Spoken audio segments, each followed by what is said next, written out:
I arrived in New Orleans with a sense of purpose, my reputation preceding me like a storm cloud. Dane Ward, the critic who makes chefs tremble and restaurateurs lose sleep. It wasn't arrogance, it was a fact. My reviews were known for their brutal honesty, and my readers trusted me to expose the truth behind the facade of fine dining. Tonight, I was drawn to an exclusive restaurant nestled in the heart of the French Quarter. Whispers of a secret ingredient had reached my ears, a culinary marvel that had food enthusiasts buzzing with intrigue. Couldn't resist. As I approached the entrance, the historic building loomed over me, its grandeur shrouded in an almost eerie ambience. The flickering gas lamps cast long shadows on the cobblestone street, adding to the air of mystery. Stepping inside, I was greeted by lavish decor, dark wood, rich velvet, and a scent in the air that was both tantalizing and unsettling. Skeptical, yet curious, I knew I was on the brink of discovering something extraordinary. The question was, what exactly was hidden behind this culinary curtain? The moment I sat down, I knew there was only one thing I had to order: the chef's special. The dish everyone raved about, claiming it was unlike anything they'd ever tasted. I was skeptical, of course. In my line of work, I'd heard that phrase too many times before, only to be disappointed. When the dish arrived, it was presented with an almost reverent hush. The aroma hit me first. Rich, intoxicating, and unlike any scent I could recall. I took my first bite, and my world shifted. The flavors were beyond anything I'd ever experienced. So complex, so perfectly balanced. Yet, there was something else, something I couldn't place. A note in the symphony of taste that eluded my grasp. For the first time in years, I was truly captivated. My mind raced, dissecting the dish with the precision of a surgeon. Yet the secret ingredient remained just out of reach. It gnawed at me. As I finished, the staff hovered, their smiles a touch too wide, their eyes a bit too knowing. They complimented me on my refined palate, insisting I meet the chef. I agreed, though a chill crept up my spine at their eagerness. What was this place hiding? I had to find out. I followed the maitre d' through the kitchen doors, my pulse quickening with a mix of anticipation and dread. The kitchen was pristine, a ballet of culinary precision, but I couldn't shake the feeling that something was off.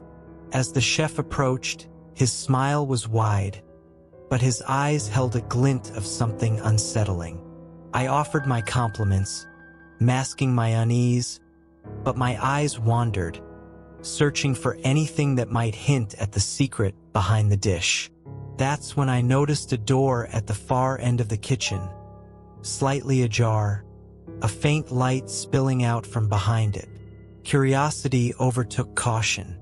I made my excuses and drifted toward the door, slipping through before anyone could stop me.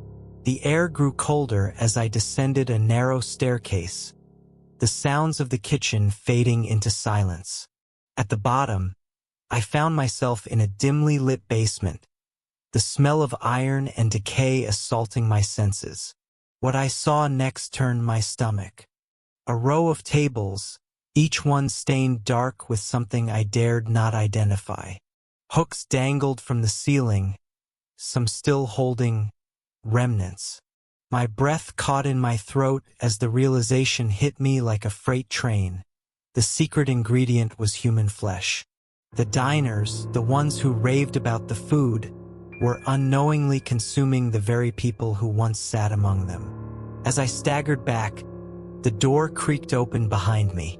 The chef and several staff members stepped in, their faces a mix of amusement and expectation.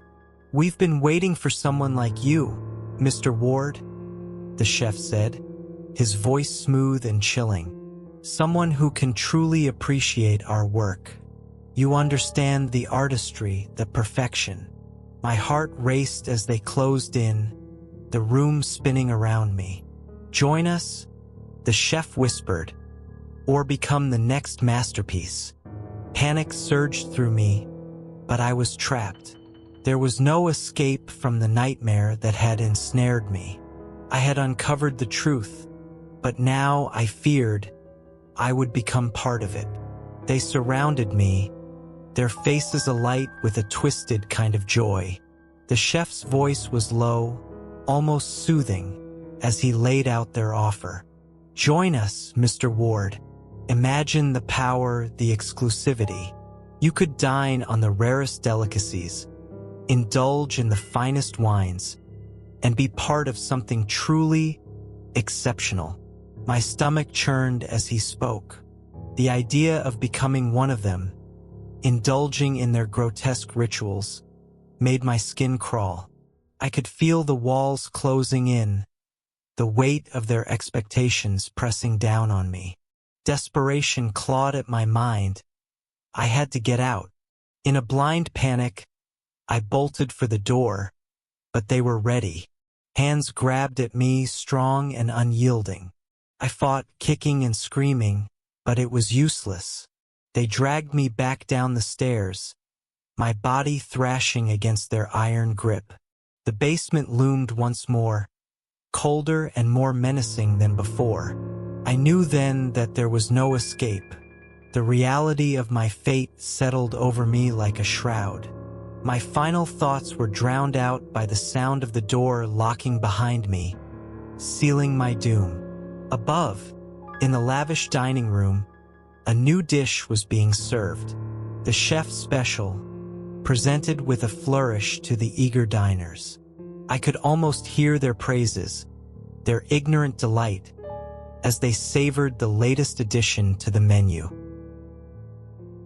I'd been driving for hours, the endless stretch of Route 66 disappearing into the night behind me.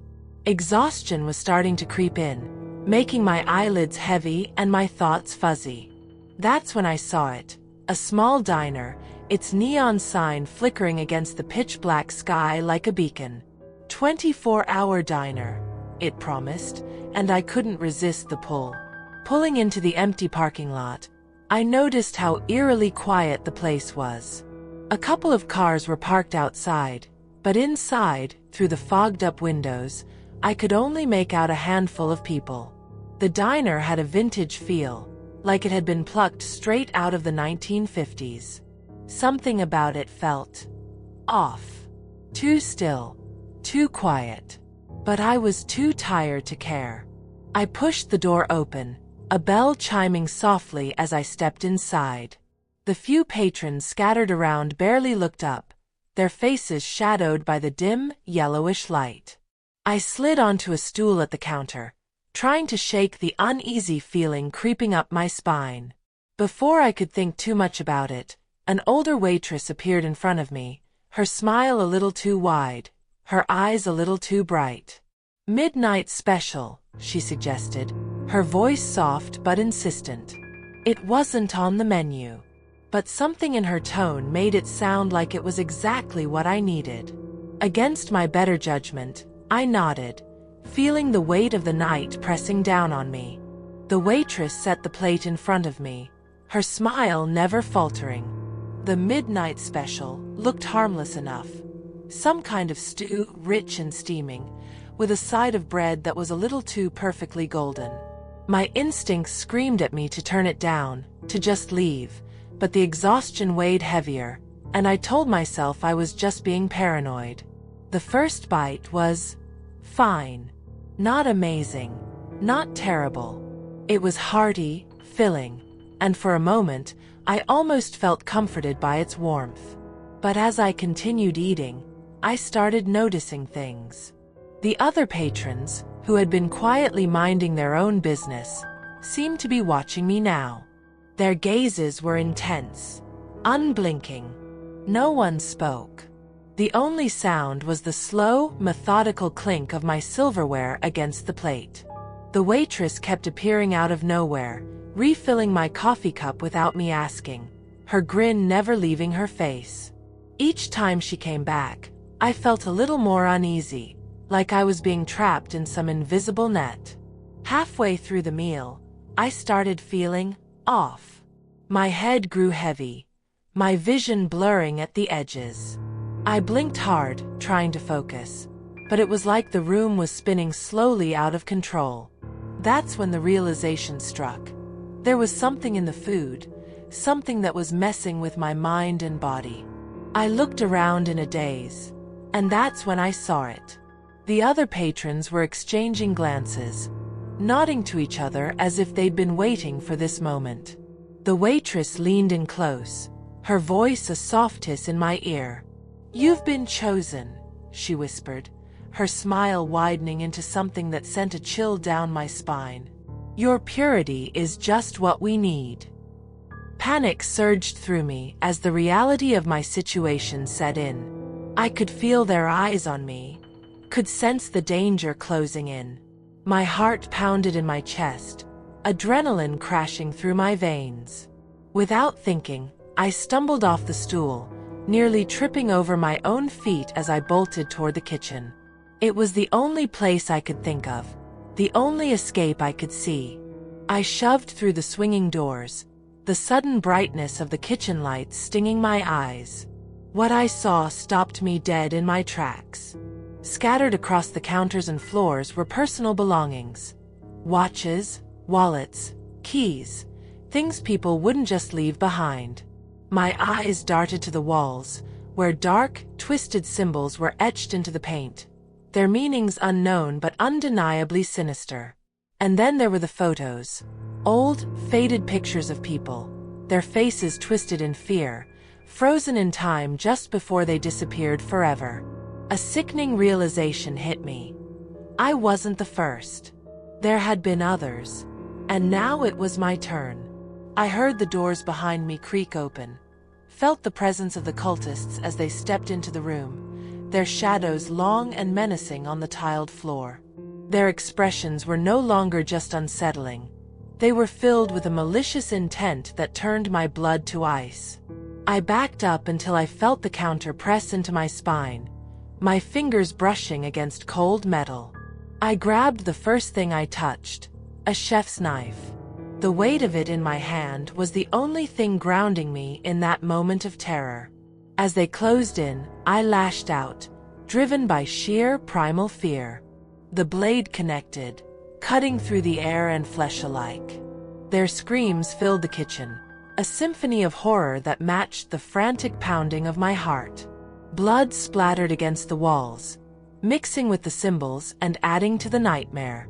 Somehow, through the chaos, I fought my way through, each swing of the knife bringing me closer to the exit. I didn't think. I couldn't. All I knew was that I had to get out, or I wouldn't survive. Finally, with one last desperate lunge, I burst through the doors and sprinted to my car. My hands were shaking so badly it took 3 tries to get the key in the ignition. The engine roared to life, and I slammed my foot on the gas, speeding off into the night, the diner shrinking rapidly in the rearview mirror. But even as the miles stretched between me and that place, I couldn't shake the feeling that I hadn't truly escaped, that something from that diner would haunt me forever. I drove like a madwoman, my foot pressing the gas pedal to the floor, the night blurring around me. I didn't dare look back, didn't even breathe until I was miles down the road.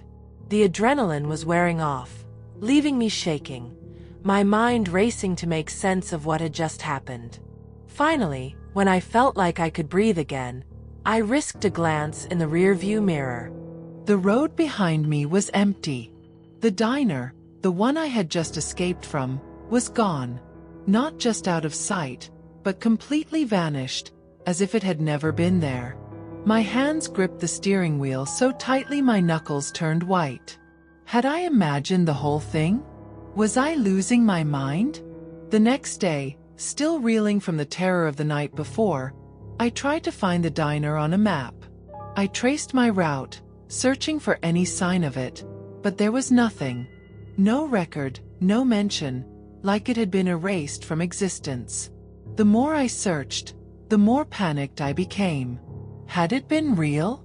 Or just some twisted nightmare that I couldn't wake up from? But deep down, I knew the truth. I could still feel the weight of that knife in my hand, the smell of blood lingering in my nostrils. Real or not, the memory of that night would haunt me forever. The terror of the midnight special would never truly leave me. I'd been wandering the winding streets of Venice all day, soaking in the city's beauty, but by late afternoon, my stomach was growling, and I wanted something more authentic than the tourist traps I kept passing. That's when I struck up a conversation with a friendly local, an older gentleman who seemed to know all the hidden spots. When I asked him for a recommendation, his eyes lit up, and he pointed me toward a small family-owned Italian restaurant tucked away down a narrow alley. "You won't find it on any map," he said with a wink, "but it's the best meal you'll have in Venice." Intrigued, I followed his directions and soon found myself standing in front of a quaint little restaurant. The place had an old-world charm, with ivy creeping up the walls and soft warm light spilling out onto the cobblestones. Inside, it was even more inviting. Dim lighting, rustic wooden tables, and the mouth-watering aroma of fresh pasta in the air. There were only a few tables, each named after a famous artist, and I was seated at the last available one, Da Vinci. As I settled in, sipping a glass of wine, I couldn't help but feel like I'd stumbled upon a hidden gem. The atmosphere was perfect, the food delicious, and I was ready to enjoy a quiet, unforgettable evening in this little slice of Venice. As I savored the rich flavors of my pasta, the warm atmosphere of the restaurant started to shift. The other diners, who had seemed so friendly and welcoming when I arrived, were now acting strange. At first, it was subtle. A few odd glances, whispers that seemed out of place. But then their conversations, once light and full of laughter, took on a darker tone. I caught bits and pieces. My curiosity piqued despite the growing unease. Words like curse and never leaves drifted over from the next table, where a couple was huddled close, speaking in low, urgent tones. My ears perked up when I heard them mention the Da Vinci table. My table. Apparently, there was a legend tied to the restaurant. Centuries ago, the original chef had dueled with a rival over this very spot, and blood had been spilled at the table where I now sat. Since then, the story went, the table had become cursed, hungering for souls to satisfy the spirits of those who died that night. I tried to laugh it off as local superstition, a ghost story meant to add a bit of flair to the place. But the atmosphere kept growing heavier, the air thick with something I couldn't quite name. The friendly smiles of the staff now seemed forced, their eyes lingering on me just a little too long. My heart began to race as I realized that what had felt like a hidden gem was starting to feel more like a trap. The comforting charm of the restaurant was gone, replaced by a creeping dread that made me want to leave. But something told me that wouldn't be as easy as I hoped. The uneasy feeling gnawed at me until I couldn't ignore it any longer. My heart thudded in my chest as I signaled for the bill, trying to keep my movements calm, but every nerve in my body screamed at me to get out. As I waited, I could feel the weight of the other diners' stares, their eyes tracking my every move. It was as if they knew something I didn't, something I wasn't supposed to find out. When the waitress came over, her smile was a little too wide, her words too smooth as she assured me, "It's just an old superstition, you know. The Da Vinci table doesn't really take anyone. It's just a story we tell tourists to add some excitement." But there was something in her tone, something unspoken that sent a shiver down my spine. The way she said it, the way her eyes flicked to the other diners before meeting mine, it all felt wrong. My skin prickled with a sense of impending danger, and I knew I couldn't stay another minute. I fumbled with my wallet, throwing down enough euros to cover the bill, not even caring if I left too much. My hands trembled as I grabbed my things, my mind racing with one thought. I had to leave. As I stood, I half expected someone to stop me, to insist that I stay for dessert or offer another glass of wine. But no one did. The other diners watched silently, their expressions unreadable. The staff just stood there, their smiles frozen in place as I hurried toward the door.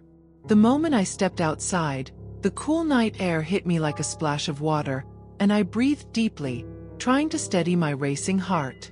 The oppressive atmosphere of the restaurant seemed to lift as I put distance between myself and that cursed table. But even as I walked away, I couldn't shake the feeling that I had narrowly escaped something ancient and dark, something that still lingered behind those charming walls. The next morning, the unease from the night before hadn't quite left me. I was still shaken, but curiosity got the better of me. I decided to head back to the restaurant, thinking I might thank the owners for the meal and maybe get some clarity on the strange legend I'd overheard. But when I retraced my steps down the narrow alley, what I found made my blood run cold. The charming little restaurant was gone. In its place stood a crumbling, abandoned building, the windows boarded up, and the walls covered in years of grime and decay. It looked as if no one had set foot inside for decades, maybe longer. My heart raced as I stared at the derelict structure, my mind struggling to make sense of what I was seeing.